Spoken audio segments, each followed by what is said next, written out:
गुरु पूर्वक चाइना ने सोच के रखा था कि हम भारत को वीटो पावर नहीं देने देंगे। जैसे ही पूरी दुनिया भारत को वीटो पावर देने के लिए तैयार हो जाएगी, हम उस पर वीटो कर देंगे। लेकिन भारत ने भी कच्ची गोली तो गुरु खेल के रखी नहीं। बिल्कुल चाइना को ऐसे फंदे में कसा है कि चाइना खुद अब भारत को वीटो पावर देगी। सभी को ये पता होगा कि चाइना बिल्कुल भी ये नहीं चाहता है कि भारत को वीटो पावर मिले, यूएन की स्थायी सदस्यता मिले।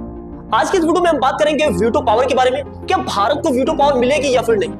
भारत ने ऐसा क्या किया है जिससे चाइना भारत के फंदे में फंस गया है? चाइना खुद ये कह रहा है कि भारत को वीटो पावर दिलाओ। सबसे पहले यूएन की स्थायी सदस्यता और वीटो पावर के बारे में बात कर लेते हैं। 1945 में एक ऑर्गेनाइजेशन बनाई जाती है पूरी दुनिया के द्वारा, जिसमें इस वक्त 193 देश शामिल हैं। उस ऑर्गेनाइजेशन में 10 नॉन परमानेंट मेंबर हैं और 5 परमानेंट मेंबर देश हैं। 5 परमानेंट मेंबर देश में अमेरिका, ब्रिटेन, फ्रांस, रसिया और चाइना।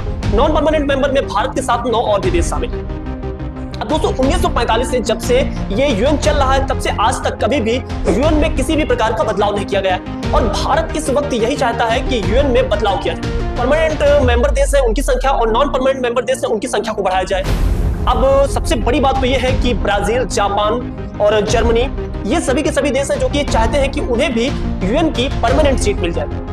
भारत जो कि सबसे आगे इस लिस्ट में। अगर देखें आप तो जापान की जब परमानेंट सीट की बात आएगी तो सबसे पहले रसिया और उसके बाद चाइना तुरंत वीटो कर देगा।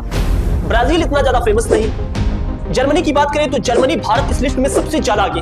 भारत का समर्थन इस वक्त दुनिया के बड़े बड़े देश कर रहे हैं। जैसे कि अमेरिका में अगर डोनाल्ड ट्रंप की सरकार बन जाती है तो इस चीज के बिल्कुल कयास लगाए जा सकते हैं कि आगे आने वाले 2 से 3 साल के अंदर भारत को यूएन की वीटो पावर और स्थायी सदस्यता मिल जाएगी। दूसरा, फ्रांस भी ये कह रहा है कि हम भारत को यूएन की स्थायी सदस्यता देने के लिए तैयार हैं। दोस्तों हमारा इतना अच्छा दोस्त है कि रूस आज से नहीं बल्कि कई वर्षों से कह रहा है कि भारत को स्थायी सदस्यता और वीटो पावर दी जाए। सबसे पहले आप लोगों को मैं बता देता हूं कि भारत को स्थायी सदस्यता कैसे मिलेगी। देखिए, वीटो पावर इतनी बड़ी पावर है कि एक हिसाब से आप ये जान लीजिए कि एक देश के राष्ट्रपति के पास जितनी पावर होती है, राष्ट्रपति अगर चाहे तो किसी भी व्यक्ति की फांसी तक को रुकवा सकता है, उतनी ही पावर पूरी दुनिया में एक वीटो पावर मेंबर के पास हो जाती है, वीटो पावर मेंबर देश के पास हो जाती है। हाल ही में आप लोगों ने एक खबर सुनी होगी कि भारत ने पाकिस्तान के एक आतंकवादी को यूएन में आतंकवादी घोषित करवा दिया।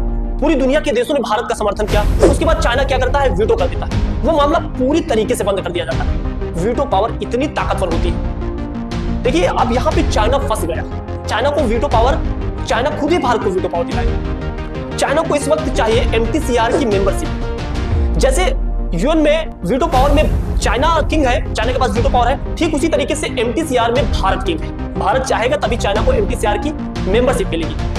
अब एमटीसीआर क्या है? एमटीसीआर सीधा सा आप ये जान लीजिए कि एमटीसीआर एक ऐसा संगठन है जिसमें जो देश एमटीसीआर का मेंबर है वो दुनिया के देशों को 300 किलोमीटर से ज्यादा रेंज वाली मिसाइल को बेच सकता है, खरीद सकता है। और चाइना इस वक्त एमटीसीआर का मेंबर नहीं है। भारत क्या कर रहा है? भारत दुनिया के देशों को अपनी मिसाइलें बेच रहा है और पूरी दुनिया में भारत इससे अच्छा खासा पैसा छाप रहा है। खासकर चाइना के पड़ोसी देशों को भी भारत अपनी ऐसी मिसाइलों को बेचकर चाइना को चारों तरफ से घेर रहा है।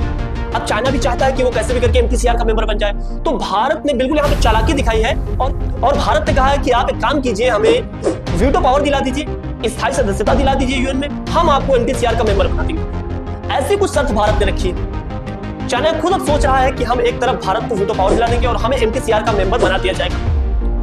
उसके बाद भारत के पास काफी बड़ी ताकत आ जाएगी। कुछ लोगों के ऐसे भी सवाल हैं कि नेहरू जी का जब कार्यकाल चल रहा था तब भारत को यूएन की स्थायी सदस्यता और वीटो पावर ऑफर हुई थी, लेकिन नेहरू जी ने उसे अस्वीकार किया और खुद चाइना का समर्थन किया था वीटो पावर और स्थायी सदस्यता के लिए। तो सबसे पहले तो आप ये जान लीजिए कि सदन संबोधन में नेहरू जी ने कहा है कि ऐसा कोई भी ऑफर भारत को नहीं मिला था, लेकिन काफी सारे लोगों का ये मानना है कि नेहरू जी ने ऐसे ऑफर को ठुकराया। लेकिन अब वक्त आ चुका है भारत को यूएनएससी की स्थायी सदस्यता और परमानेंट सीट को लेकर। वैसे दोस्तों दुनिया के बड़े बड़े नेताओं ने भारत का समर्थन किया है, दुनिया के देशों ने भारत का समर्थन किया है। अमेरिका, ब्रिटेन, फ्रांस, रसिया जैसे देश खुल के भारत के साथ आ चुके हैं। और खुद आप लोगों को मैं बता दूं, यूएन के सचिव ने भी ये कहा है कि इस वक्त भारत की जनसंख्या दुनिया की सबसे बड़ी जनसंख्या हो चुकी है, तो भारत को यूएन की स्थायी सदस्यता और वीटो पावर मिलनी चाहिए। एलोन मस्क जो कि इस वक्त दुनिया के सबसे अमीर इंसान है, उन्होंने भी कहा है कि भारत को यूएन की स्थायी सदस्यता मिलनी चाहिए। आप लोगों को क्या लगता है कि सच में भारत को जल्द से जल्द यूएन की स्थायी सदस्यता मिलेगी या फिर नहीं? नीचे कमेंट्स बॉक्स में आप अपनी राय जरूर दीजिएगा।